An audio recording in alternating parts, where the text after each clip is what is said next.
আসসালামু আলাইকুম। এটা হচ্ছে আমাদের মসজিদের পাশের কবরস্থান। এখানে অনেক দাদা, অনেক কাকা, অনেক চাচা এবং আত্মীয়-স্বজন, প্রতিবেশী, অনেক বন্ধু-বান্ধব যারা শুয়ে আছেন। আসলে মসজিদের পাশে কবরস্থান যে কত উত্তম, এটা এক আল্লাহ ব্যতীত দুনিয়ার কেউ জানেন না। জানি না কবরের অবস্থা কেমন, ভালো মন্দ সব কিছু আল্লাহ সুবহানাহু ওয়া তাআলা ভালো জানেন। পৃথিবীতে মানুষ হয়ে পাঠিয়েছেন আল্লাহ তাআলা, সেই মানুষ হয়ে আবার পৃথিবীর থেকে চলে যেতে হবে। আল্লাহ তাআলা মাটি দিয়ে আমাদেরকে বানিয়েছেন, আবার এই মাটিতেই রেখে দিবেন, আবার হাসরের মাঠে উঠাবেন মাটি থেকে। এই জন্য আল্লাহ তাআলা কোরআনের আয়াতে বলেছেন, মিনহা খালাকনাকুম ওয়া ফিহা নুঈদুকুম ওয়া মিনহা নুখরিজুকুম তারাতান উখরা। তোমাকে আমি মাটি থেকে সৃষ্টি করলাম, আবার মাটিতে রেখে দিলাম, আবার তোমাকে মাটি থেকে আমি আবার হাসরের মাঠে দাঁড় করাবো। এই জন্য মাটি আমাদের সব। এই কবরে যারা শুয়ে আছে, জানি না এই কবরবাসীরা কেমন আছে। দোয়া করি তাদের জন্য, তারা যেন আল্লাহ তাআলা যেন কবরবাসীদেরকে জান্নাতুল ফেরদাউস নসিব করেন। আল্লাহ তাআলা যেন আমাদেরকে এরকম কবরের মসজিদের পাশে কবরে শুয়ে থাকার ব্যবস্থা করে দেয়। আসলে আমরা সবাই তো গুনাহগার, আমরা সবাই গুনাহগার। আমাদের সবাইকে একদিন চলে যেতে হবে। এই পৃথিবীতে আমরা কেউ থাকতে পারবো না।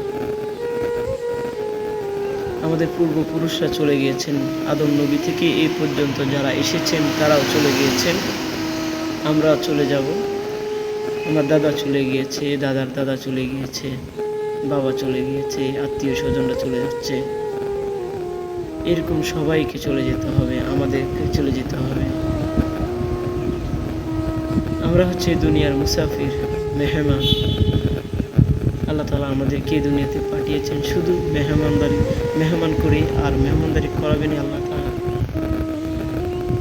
যখন আমাদের বেড়ানি শেষ হয়ে যাবে, আমাদেরকে চলে যেতে হবে আমাদের গন্তব্যে, যেখান থেকে আল্লাহ তাআলা আমাদেরকে পাঠিয়েছেন সেই জায়গায় চলে যাব। ওইখানে যেতে হলে আমাদেরকে দুনিয়া থাকা অবস্থায় আমার আমলকে, আখলাসকে পরিপূর্ণ সত্য ইমান নিয়ে কবরে যেতে হবে। আল্লাহ তাআলা বলেন, ইয়া আইয়ুহাল্লাযীনা আমানুত্তাকুল্লাহ হাক্কা তুকাতিহি ওয়া লা তামুতুন্না ইল্লা ওয়া আনতুম মুসলিমুন। আল্লাহ বলছেন, আল্লাহকে ভয় করো, ভয় করার মতন ভয় করো, আর মুসলিম না হয়ে তোমরা কবরে এসো। কবরের মাটি দৈনিক আমাদের 5 বার স্মরণ করে। ওই সাপ বিচ্ছুর জায়গা, ওই ভয়ঙ্কর জায়গা। আমার কাছে আসার আগে তোমার ইমানকে শক্ত করে এসো, ইমানকে মজবুত করে এসো। ইমান এমন একটা পাওয়ারফুল। ইমানদার তো তারাই যাদের সামনে কোরআনের কোনো আয়াত তেলাওয়াত করা হয়, তখন তাদের ইমান বৃদ্ধি পেয়ে যায়, ইমান শক্ত হয়ে যায়, তারা আল্লাহর স্মরণে মুগ্ধ হয়ে যায়। কখন আল্লাহর সামনে যায় সেজদা দিবে, কখন আল্লাহকে স্মরণ করবে, একটু গুনাহ করে ফেললে তওবা কখন করবে সেই চিন্তায় চেতনা করে থাকে। সাহাবায়ে কেরাম জান্নাত নিয়ে প্রতিযোগিতা করতেন।